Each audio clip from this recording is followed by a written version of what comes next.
এখন যেহেতু কাঁঠালের সময়, তাই এই কাঁঠালের সহজ একটা রেসিপি নিয়ে আসলাম। অনেকেই এটা ঝামেলার জন্য খেতে চায় না, তো তাদের জন্য আজকে খুব সহজ করে দেখাবো এই কাঁঠালের রেসিপিটা।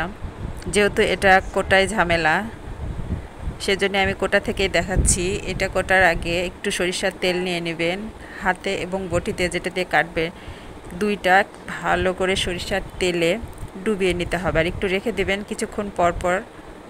বেশি আঠা লেগে গেলেই একটু করে সরিষার তেল মেখে নেবেন, তাহলে দেখবেন আর কোনো ঝামেলাই থাকবে না, সহজেই কাটা ধোয়া হয়ে যাবে, কোনো আঠাই লাগবে না। তো এটা ব্যবহার করে সহজে এই কাঁঠালের রেসিপিটা করে নিতে পারেন। তো যারা এতদিন ট্রাই করেনি অবশ্যই ট্রাই করে দেখবেন। তো যেই হোক, কাটতে লেগে তোমার হাত একটু কেটেই ফেলেছিলাম, এই না হলে কি পাকা রাঁধুনি। তো যাই হোক, কাটার পরে এই যে চলে আসলাম ধুতে। খুব ভালো করে ধুয়ে নিলাম, ধুয়ে কড়াইয়ে নিয়ে নিয়েছি। নিয়ে এখন দিয়ে দিব পরিমাণ মতো লবণ, হলুদ আর পরিমাণ মতো পানি দিয়ে এটাকে সিদ্ধ করে নেব প্রথমে। তো পানিটা পরিমাণ মতো দিব, বুঝে দিতে হবে, যাতে সিদ্ধ হওয়ার পরে নিচে হালকা হালকা একটু পানি থেকে যায়, সে পরিমাণ পানি দিতে হবে। তো দেখতে পাচ্ছেন আমি কি পরিমাণ পানি দিয়েছি। তো মাঝে মধ্যে একটু নেড়ে দিতে হবে, উপর নিচ করে দিতে হবে, যাতে সবগুলোই ভালোভাবে সিদ্ধ হয়, এজন্য একটু নেড়ে চেড়ে দিতে হবে। তো আমি নেড়ে চেড়ে আবার ঢেকে দিব, দিয়ে কিছুক্ষণ সিদ্ধ করে নেব। তো দেখতেছিলাম কেমন সিদ্ধ হয়েছে আর কতটুকু পানি আছে, এতে নিচে একটু করে পানি আছে। এ পর্যায়ে আমি একটু হাতে নিয়ে টিপে দেখছিলাম কেমন সিদ্ধ হয়েছে। তো কাঁঠালটা ভালো সিদ্ধ হয়ে গেছে, এভাবেই আমি নামিয়ে এক সাইডে রেখে দেব। এবার চলে আসলাম আসল কাজে, এটাকে সাইজ করে নেব।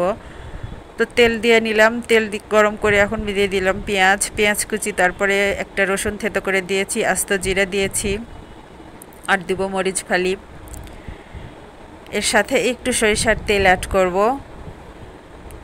এখন এগুলো সবগুলো উপকরণ ভালো করে ব্রাউন কালার করে ভেজে নেব।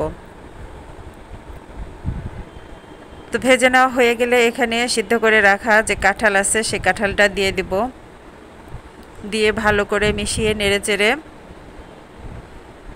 কিছুক্ষণ রান্না করব। যেহেতু লবণ আগে দেওয়াই ছিল, তারপর একটু টেস্ট করে নিয়ে পরিমাণ মতো লবণ দিতে হবে।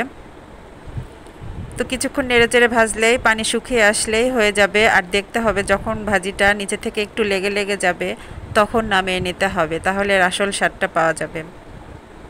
তো এভাবে নেড়েচেড়ে কিছুক্ষণ রান্না করে নিয়েছি। যখন দেখলাম যে নিচে লেগে গেছে, তো নিচে লেগে লেগে আসছিল, তার মানে ভাজিটা হয়ে গেছে। এখন নামিয়ে শুধু পরিবেশনের পালা। এখন এটাকে গরম ভাতের সাথে সার্ভ করবেন, এত মজা লাগবে যে খাবে না সে মিস করবে। অবশ্যই ট্রাই করে দেখবেন। Thanks for watching. আল্লাহ হাফেজ।